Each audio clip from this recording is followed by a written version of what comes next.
Confucius Teachings on Building a Happy Life. 19. Guidelines for being a good person.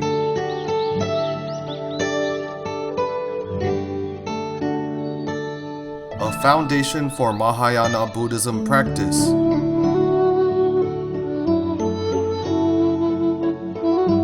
Validated by Master Jin Kong. Speaker, Teacher Tsai Lixu.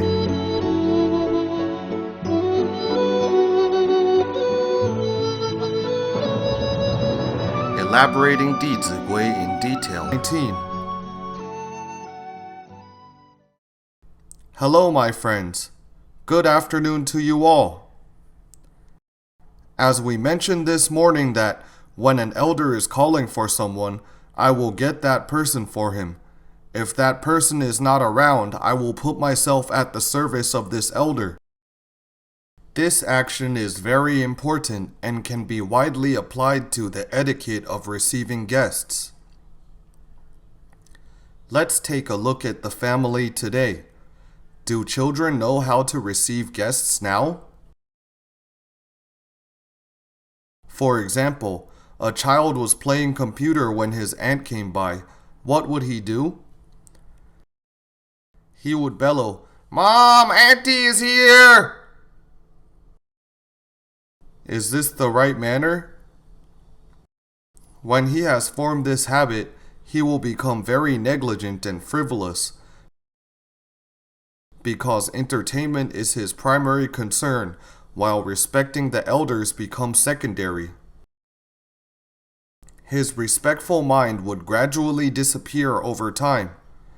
So we must teach children. Those who have taught your children how to receive guests, please raise your hand. Well, this will have a very far-reaching influence on them. If children do not learn this manner well, they may face embarrassment in school or at work in the future. We once taught children how to receive guests by asking them to take turns to practice it. Not only do we have to explain this phrase to the students, we must also lead them to truly practice it. And not only once or twice, we must have them practice it repeatedly, because practice makes perfect. One day when the students were taught the etiquette of receiving guests in the morning, it was a perfect arrangement that an auntie came during lunchtime. Before the auntie walked into the classroom, all the students who were having their meals quickly stopped eating. What were they trying to do? They strive to be the first to receive the guest. So when they can actually practice what they have learned, they will find joy in learning. When this auntie approached the classroom entrance, 6 students lined up in rows and greeted her with a bow and said in unison, "Hello, guest." The auntie was afraid to enter the classroom as she felt overwhelmingly flattered because she had never been received with such grand etiquette. She added, "If the future generations are so well-mannered, we will be gratified." We also taught the students how to arrange the guest slippers. How do you arrange the guest slippers? The slippers must be placed where the guests can immediately wear them when needed. So, my friends, every action in the etiquette is actually training them to be considerate of others. Children's benevolence will then be established bit by bit in every detail of life. That's why when arranging slippers, we must think ahead of how the guests can easily put them on later. After the auntie came in, they said, "Please be seated, auntie. I will get you a glass of water." After the auntie took the seat, they said, "Auntie, please have a drink. I will go get my mother." This is the etiquette of receiving guests, which children must be taught at home.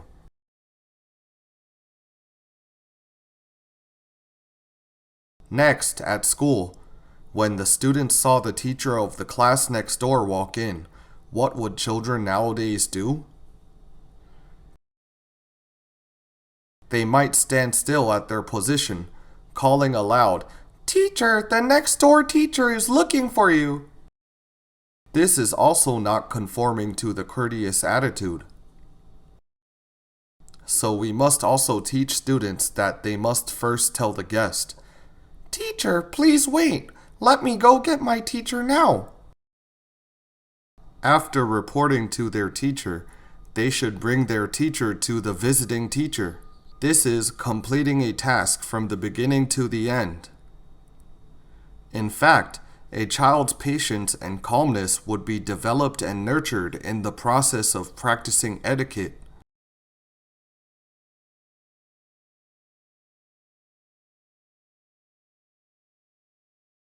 Let's see, in a company, when someone came to look for his friend or the supervisor, what would most people do when facing such a situation?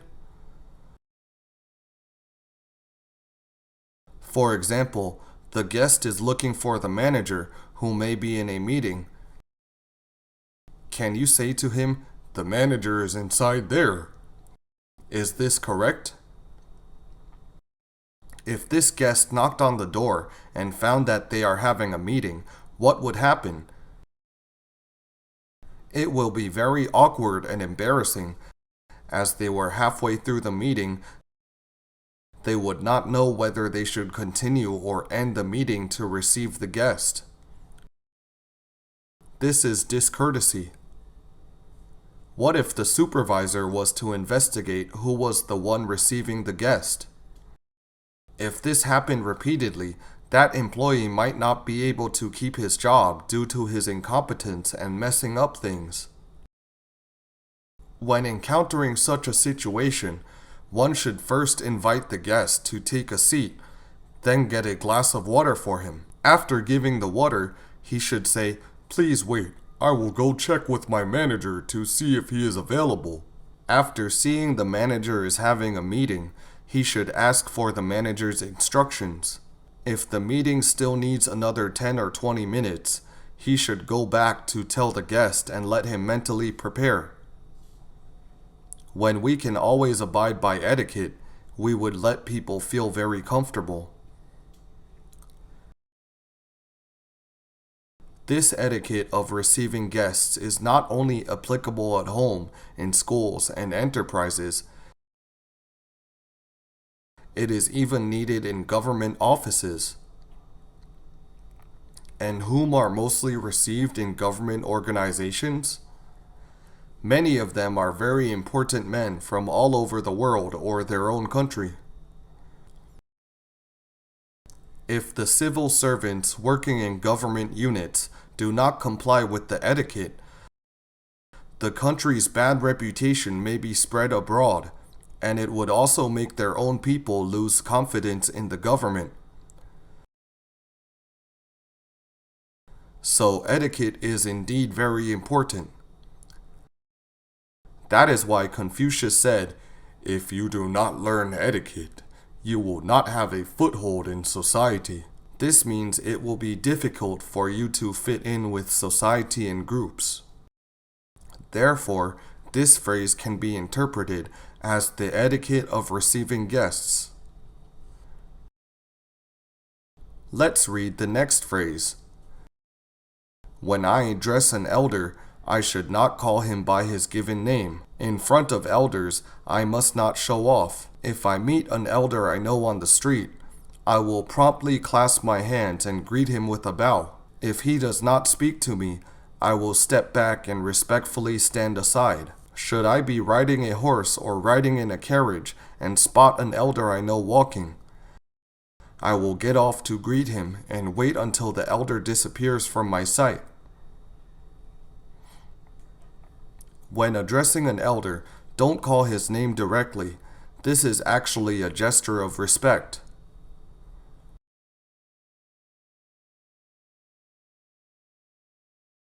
I remember when I call my two older sisters, I always address them respectfully as big sister and second sister.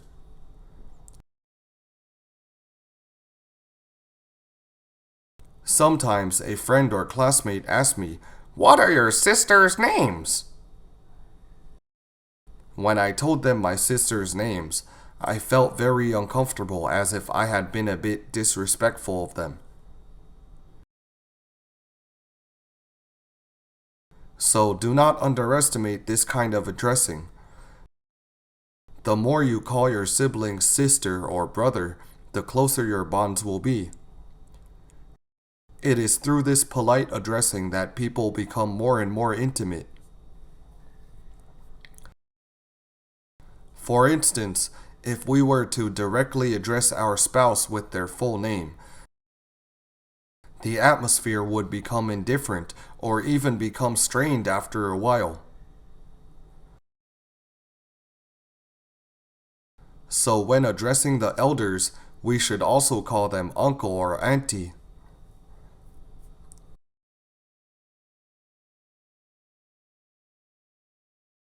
When we enter society, we can also address our supervisors in the same manner, such as Manager Chen or Chairman Chen. When we address others like this, they will feel comfortable. We will not offend them as well. Children today must implement this manner at home and in school.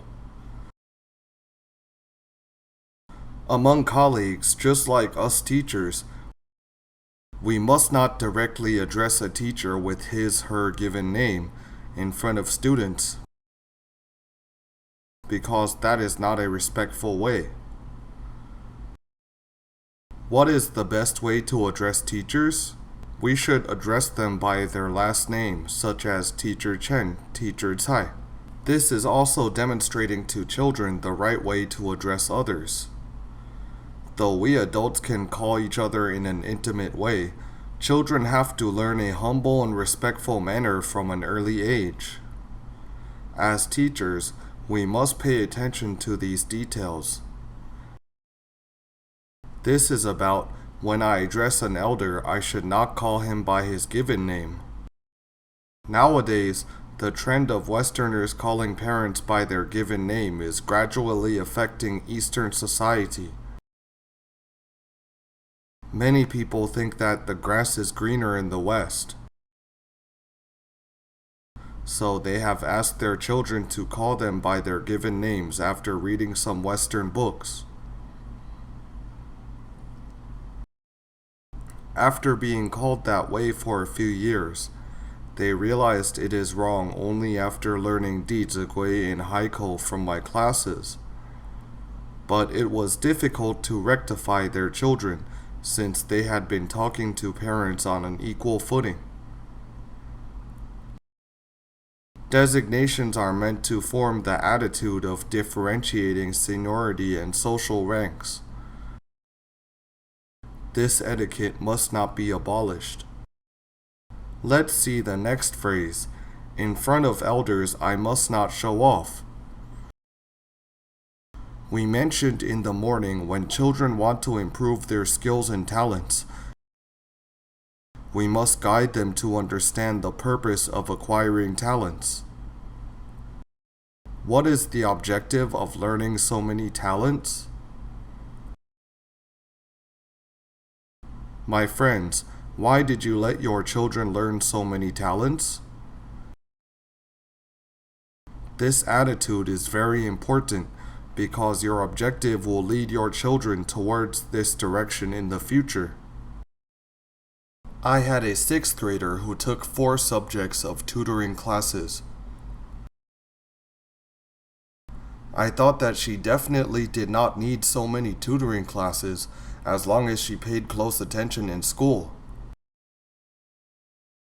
So I had a talk with her. I said, "Taking tutoring classes on 4 subjects is too many. Why don't you take 2 tutoring classes first?" She said, "Teacher, I cannot. All the students on my street are taking 4 subjects." You see, what was the child's objective of taking tutoring classes? She thought, other people were doing that, I must not lose out to them. Similarly, what is the purpose to have children learn so many arts and talents nowadays? Since others have learned to play piano or dance, I cannot miss out on that. If they learn those talents purely for the reason of comparing with others and seeking personal glory, whatever talents they acquired would have minimal advantage, and their learning will not be solid due to their intermixed studies. Not only would they derive no benefits, they might also be tainted with illusory glory, as they often want to show off after learning it.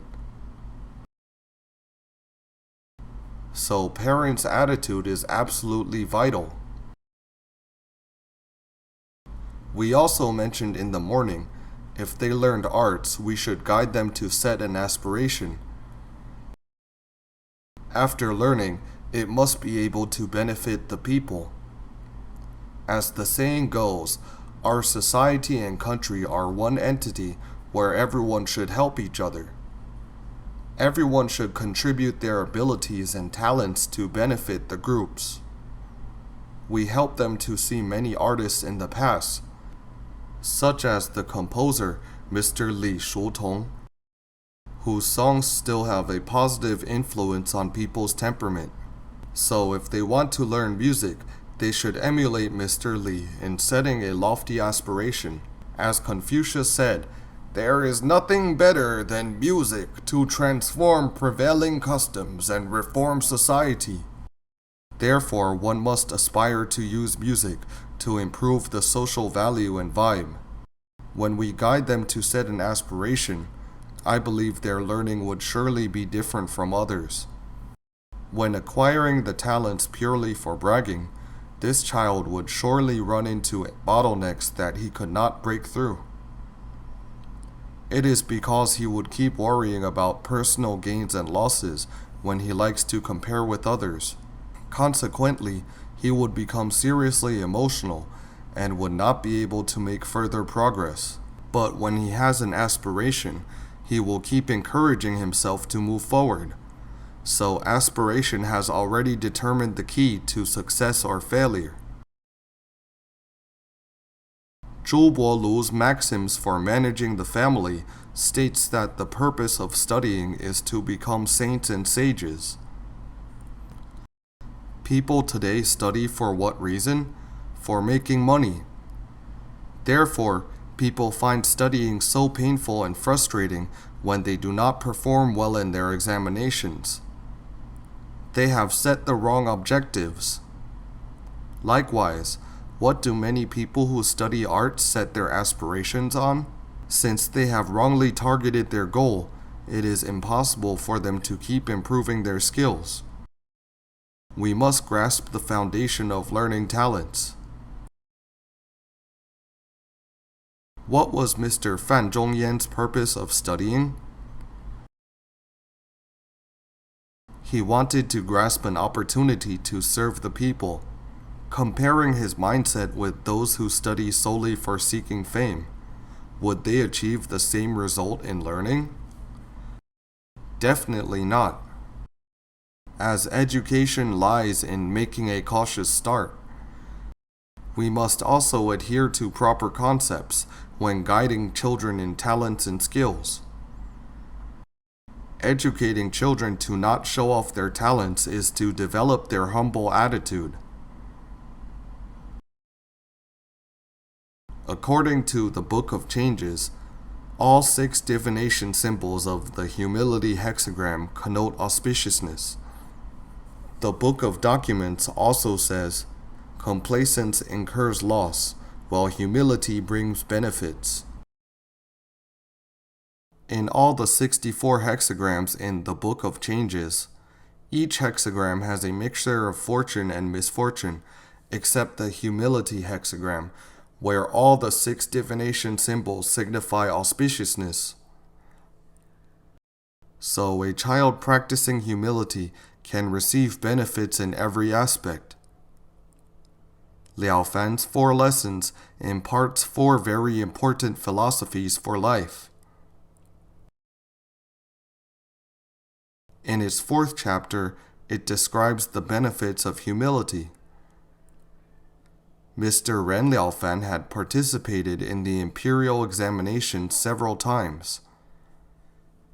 Every time before the examination, he would observe the examinees. He would find some of the examinees were particularly humble. They treated people with utmost respect and humility. Some of these examinees were very young, but he felt that they would surely pass the examination. As a result, it always turned out to be as he predicted. Those humble ones had all passed the exam. So we must always remind children from an early age to uphold humility. Because even if we have a great talent today, was it developed by ourselves? No, it was developed by many people's care and support throughout our growing years. Therefore, the more talented we are, the more we should be grateful to so many people who have contributed to our achievement. Having such a mindset, arrogance will naturally not arise in us. This is about the teaching of, in front of elders I must not show off. Let's see the next phrase. If I meet an elder I know in the street, I will promptly clasp my hands and greet him with a bow. If he does not speak to me, I will step back and respectfully stand aside. When we meet an elder on the street, we must proactively approach him and greet him.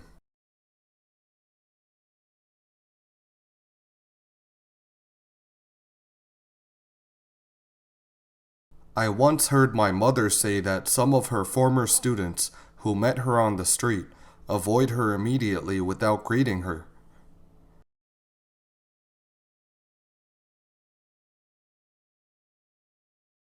My friends, what was the cause of this situation? Of course, there could be many reasons. For example, we teachers were not close enough to the students, so they shunned us. It might also be the reason that this child did not have the habit of greeting adults since young. When a child is not used to greeting adults, he will not be able to understand how to deal with personal interrelations. We must tell children when meeting elders, they must greet them with a bow. This is the etiquette of greeting people. My friends, is it easy to bow? Is it easy?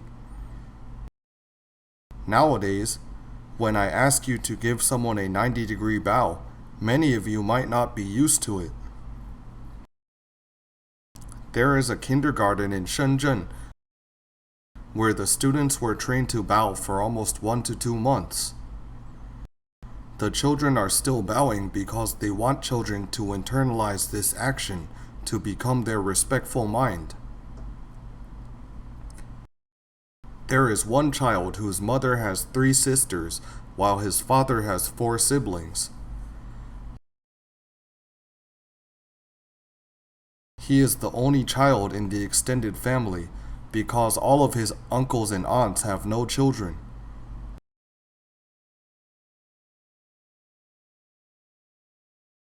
He is the only child. So many people are taking care of him. My friends, is it easy to raise this child? Not easy. How do you all know? Yes, because there are his paternal and maternal grandparents, plus many adults all spoil him. Once his paternal grandfather said to all the child's elders, "Seeing my grandson is the same as seeing me. Whatever he says represents what I say, and whoever hits him is hitting me." If this situation continues, what will happen to this child? He may become insufferably arrogant. If elders do not know how to educate children, Indeed, loving them is actually harming them. So let's take a look. Why is it not easy to educate children today? It is because they are doted on. His parents happen to have the opportunity to learn Dizigui. They felt that the situation was not right and that they should bring him home and raise him by themselves. Once during mealtime, as there were too few dishes on the table, this child pushed his legs against the table to move backward and said, "There are too few dishes. I do not want to eat." Is this attitude correct? Not at all. But it is very normal because everyone has been spoiling him so much that he has already become a little emperor. How many dishes will be served to an emperor during meals? 100 dishes! You know it so well. So he refused to eat when the dishes were too few. After his mother brought him home, one morning his mother cooked very nutritious porridge for him, but he said to his mother, "I only eat noodles and do not eat porridge." His mother was not angry at him because she understood that 3 feet of ice is not formed by 1 day's chill. Since it had become his habit, she had to rectify him with patience now. She said, "You don't want to eat? Okay, that is fine." At 9 a.m., he told his mother that he was very hungry. His mother brought out the bowl of porridge again, but he still refused to eat. Many children today are very stubborn. What should you do? Do not confront the tough with toughness. You must endure him with patience. So she took the porridge away. At 9:30 a.m., he was so starving that he gulped down the whole bowl of porridge. After eating, he said, "Actually, it's quite delicious." See, he did not know the hardships of others, so he did not cherish what he had. Later, this child was sent to kindergarten. The parents were very serious in collaborating with the teachers. They taught their son to bow. When they met the teacher, the mother asked her son to bow. But the child, a little boy, just stood there. His mother started bowing to the teacher and said, "You just have to bow like me." After the mother made about 10 bows, the child still remained motionless. Due to her working time, the mother hurried to leave. When she reached the community gate, she felt that it was not right because there must be a cautious start to education. If she failed to teach her son at the beginning, it would become increasingly difficult to educate him in the future. So she gave her husband a call, and her husband quickly rushed to the kindergarten. Both of them walked towards their child, and his father said, "Now, Daddy teaches you how to bow to the teacher." Then his father kept bowing for uncounted times, and this child suddenly burst into tears. His father's sincerity had melted the child's extremely stubborn heart.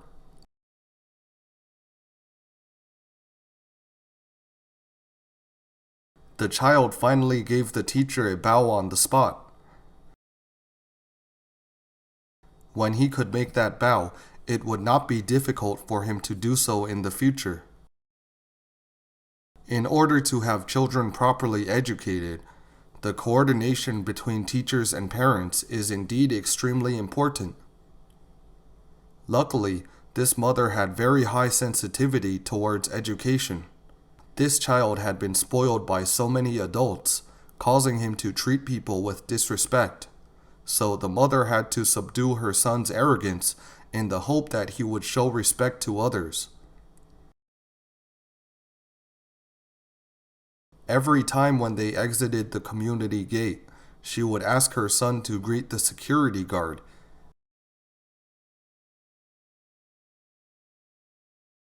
But each time this child was unwilling to offer his greeting. One time his mother stood next to the security guard and said to her son, "If you don't bow today, we will not go home." This child still refused to bow, so she said to her son,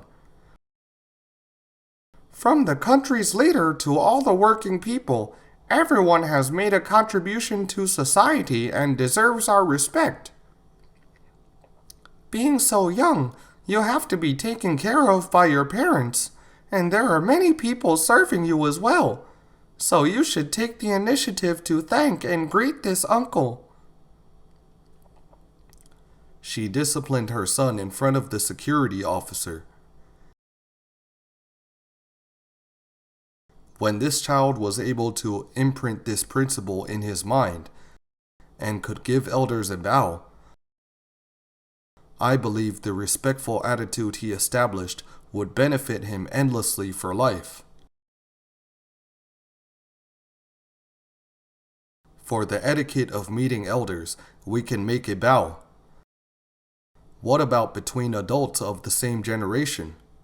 What method do people generally use now? Yes, handshaking. Actually, a handshake is a Western etiquette, and Chinese would usually make a bow. Of course, when we meet an elder, we must proactively greet him with a bow. For example, we must not keep walking slowly and leisurely when seeing your grandfather from afar, as it is disrespectful to do so. Thus, when meeting an elder, we can give them a respectful bow, and for those of our generation, we will naturally bow to each other. If you watch the current Korean drama called The Merchants of Joseon, how would you feel when seeing them bowing so respectfully every time they meet each other? Feeling very comfortable, even if they met people whom they dislike. They would also contain their emotion and give them a deep bow. However, a handshake is used to greet people on many occasions nowadays. My friends, what should we pay attention to when shaking hands? For example, to be more conforming to etiquette, who should extend their hand first? We must consider the order of seniority when shaking hands. Between the elders and the younger ones, who should first extend their hands? The younger one should extend his hand only after the elder has extended his hand. Otherwise, the younger one can just give a bow if the elder did not extend his hand. What about between superiors and subordinates? The subordinates should wait for the superiors to extend their hands. For example, you went to visit a company and saw their chairman. You extended your hand before the chairman did so. You would embarrass yourself if the chairman did not respond to you due to not knowing who you are. So when meeting other superiors, we must wait for him to reach out his hand first. We must not invert this order, or there will be an embarrassing situation. Between men and women, who should extend their hand first? Ladies. Wow, you are all very experienced. Correct. Ladies should give a hand first. Otherwise, if men were to give their hand first and the other party did not want to shake hands with you, it would be very embarrassing. This is the order. Secondly, we must pay attention to the issue of attitude when shaking hands. What actions and attitude should we pay attention to when shaking hands? Let's give an actual drill practice. Is there anyone who would like to be a volunteer? This friend, can you come up to demonstrate handshaking with me? Yes, you please. To use baseball as a metaphor, there will be many curveballs in life. You must respond naturally when encountering them. When we meet a friend whom we want to shake hands with, we must first pay attention to our eyes. Our eyes must be looking at the other party. For example, I am shaking hands with him now while looking elsewhere. How would the other party feel? Why is he so insincere? This situation is often seen at parties where we meet many friends. When we shake hands with one person, our eyes may be looking at another person. This action is very insincere, since our mind is not with the person we are shaking hands with. So our eyes must rest on the other party's eyes. Let's demonstrate one more time. Nice to meet you. Other than the eyes, we must also pay attention to our hands. We must not exert too much strength when shaking hands, otherwise people's hand would feel very painful. For example, I am squeezing his hand very hard. Nice to meet you. He has greater tolerance.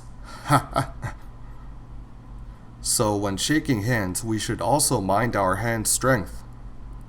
Next, the grasping position must also be correct. For instance, many people do not apply strength when shaking hands, just like this. Nice to meet you. Have you ever seen such kind of handshaking before?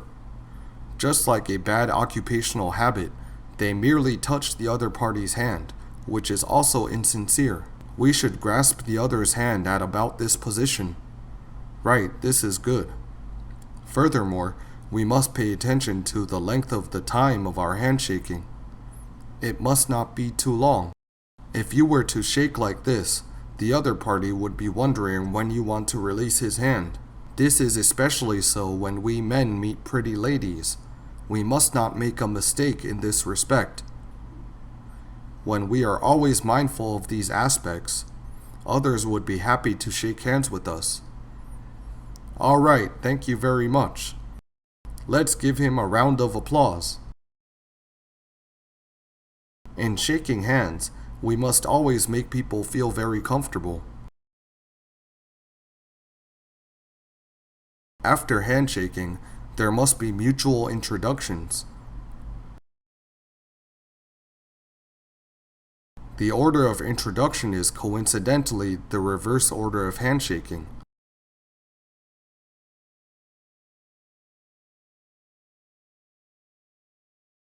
For example, the elder should first extend his hand and then the younger ones follow.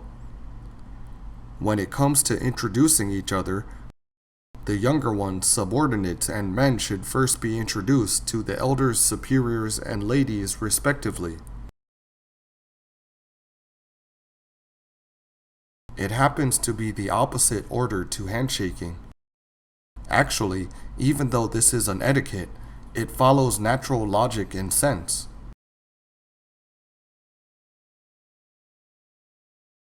Let's imagine when you are going to introduce your classmate to your father.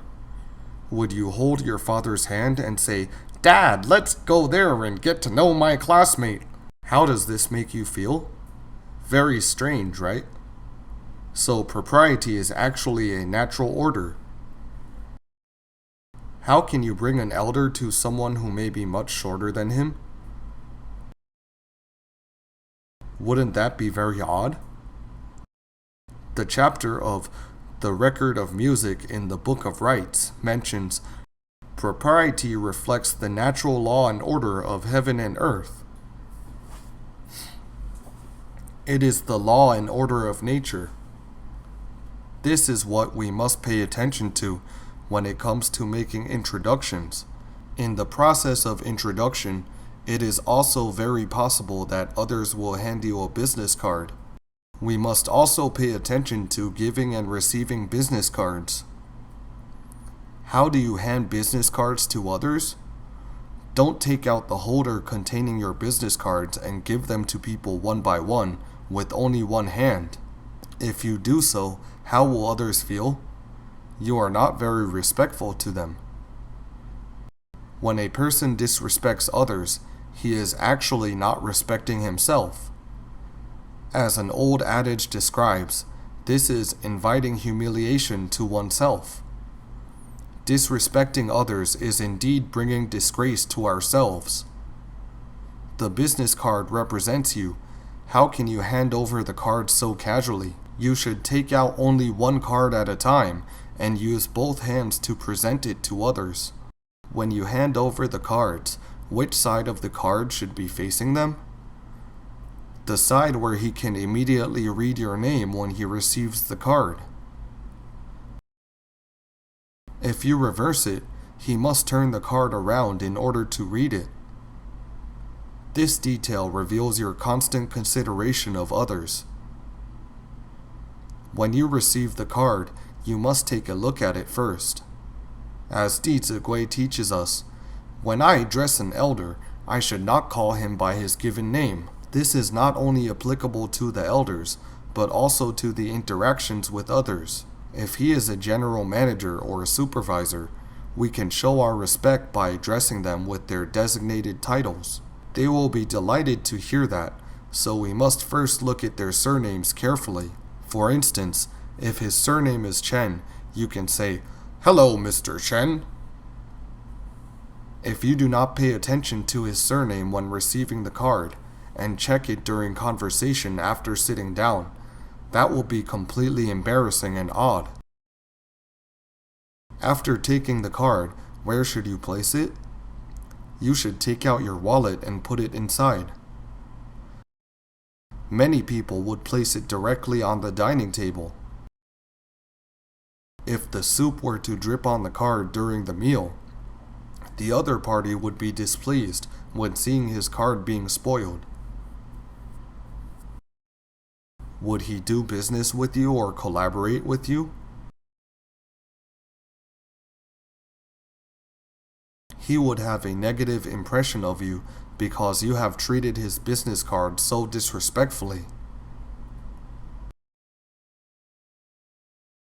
When we are courteous at all times, we leave a favorable impression on others and will build a bridge of friendship with them.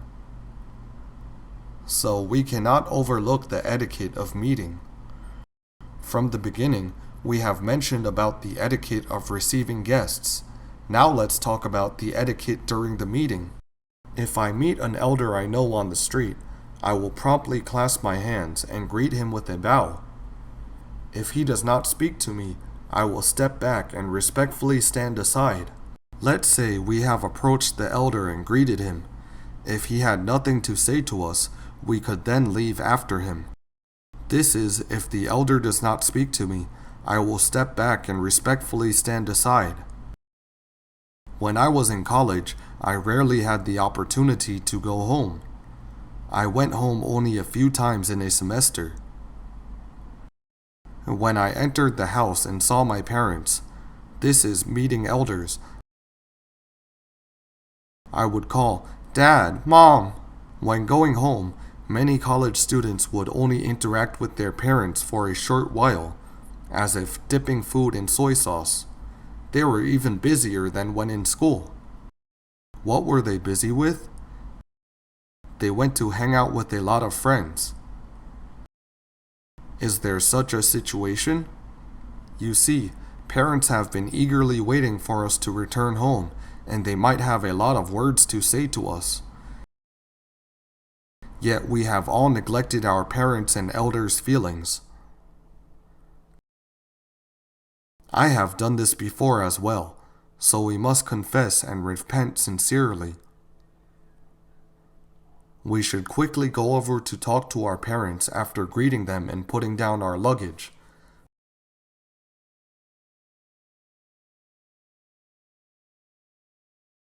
Because they might not know your current situation and have much worries for you. At this time, you can take a seat and accompany your mother to read or have a cup of tea. This time must not be skipped. Many people say, "My mother doesn't have much to say to me." That is because you took off right after greeting her. She has not managed to put her thoughts into words. Actually, when you really sit down quietly to accompany your parents, their inspiration will come and they will naturally have a lot of words to talk to you.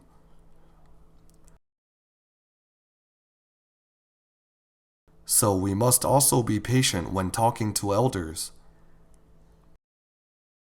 After accompanying them for a while, if they really have nothing to say, we can then respectfully remove ourselves.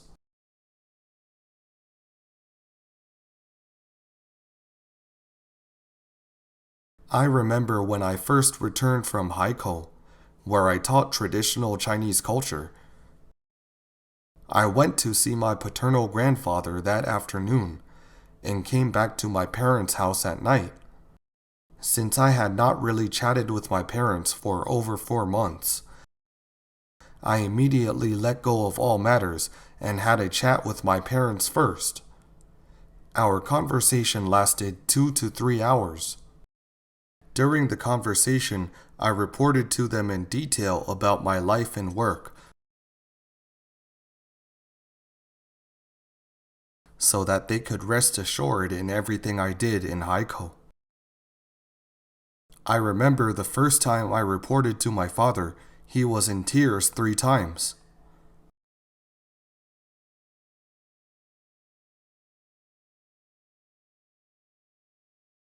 Because he heard me saying that many of the children in Haiko and Shenzhen went home to prostrate to their parents after learning Dizigui.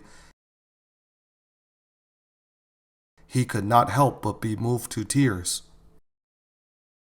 Later, the first time I called them after I went back to continue my teaching in Haiko, my father said to me, Just focus on your job. Do not worry about anything back home. I will take good care of everything.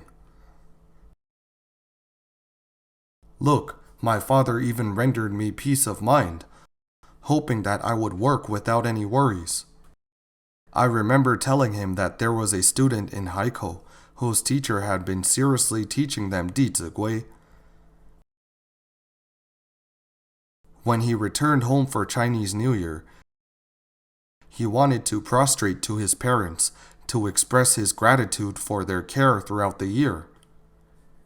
The child carried 2 cups of tea and was about to walk out from the kitchen. He felt his heart pounding and was a bit short of courage.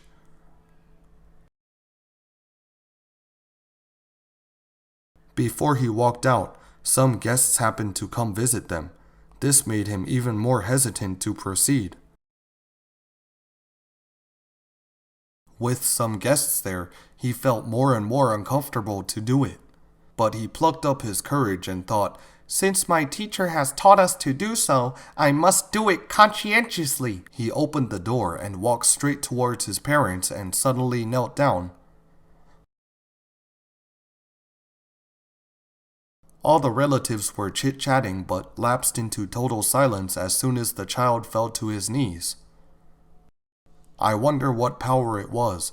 Everyone acted tacitly and stopped talking.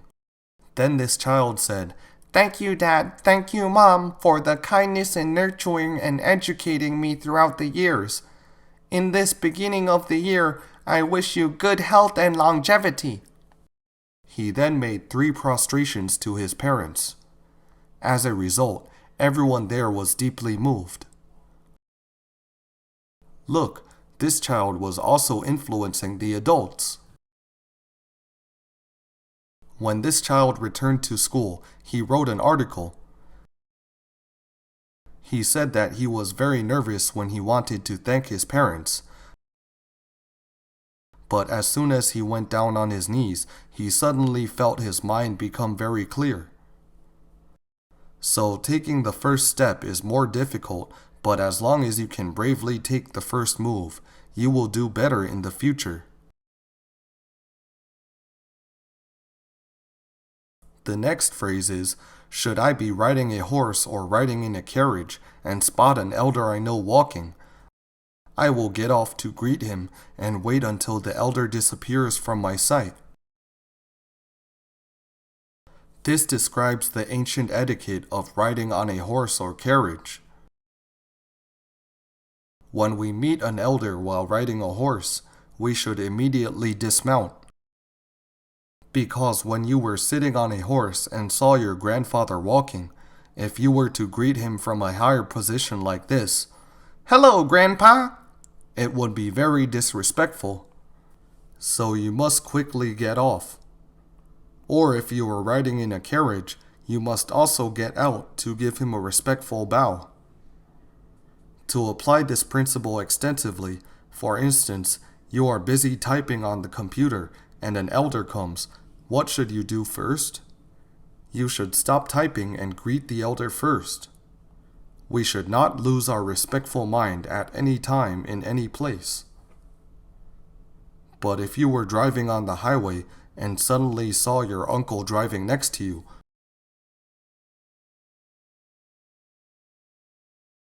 what should you do? Could you roll down the car window and greet him loudly, "Hello, uncle!" There will be safety concerns. So we must be flexible when learning and applying etiquette. We must not learn it rigidly. Let's continue and read the next phrase. When an elder is standing, I must not sit. After the elder has sat down, I will sit only when I am told to do so. Before an elder, I will speak softly. But if my voice is too low to be heard, it is inappropriate. When meeting an elder, I must walk briskly towards him. When leaving, I must not exit in haste. When answering questions, I must look at the person without averting my eyes. Oh, we have not finished talking about the previous phrase. Should I be riding a horse or riding a carriage and spot an elder I know walking, I will get off to greet him and wait until the elder disappears from my sight. What occasion can this phrase be applied to? The etiquette of sending off guests. When we send off the elders and guests, we must wait till they have disappeared from our sight before we leave. To explain this phrase, I would let the students practice it. One person would become the host, while another person took the role of a guest. They walked to the doorway and bid farewell to the guest. When the host closed the door immediately, all the other students would burst into laughter. Then we opened the door and asked the guest how he would feel if people were to send him off in this manner. He said, "As if he wanted me to leave quickly, which made me not want to come again." So when sending off guests, we must also let them feel comfortable and well respected. Apart from practicing, we also discussed it with them directly. My children, in your opinion, what is a more appropriate way to send off guests? Many of the students started to think and said, "Send the guest to the elevator and wait until the door of the elevator closes, then we go back home." How would the guests feel when being sent off this way? Very heartwarming. What if there is no elevator? We can send them to the stairway. Indeed, the ancient people always sent off the elders and teachers until the elder or teacher had disappeared from their sight.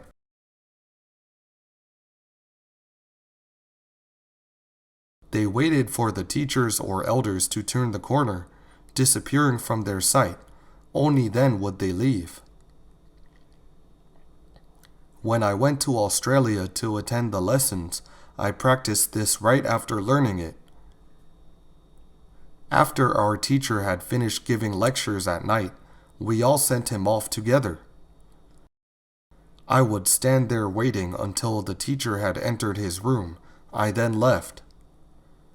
My classmates felt this was very strange and wondered why I kept standing there. I told them that I must see the elder disappear from my sight before leaving. As a matter of fact, when I was doing that, my inner joy was indescribable. Because in the process of sending off the teacher, what would constantly emerge in our mind? Had we not encountered our teacher this life, our wisdom would not have manifested and our afflictions would have been endless. Because of our teacher's teachings and guidance, we can then have so much achievement in life. That's why in the process of sending off the teacher, I was immersed in gratitude and cherished this teacher-student affinity. The ancient people had very deep affection when getting along with each other. Because of this warm affection, they were able to write so many touching poems. We will stop here for today. Thank you, everyone.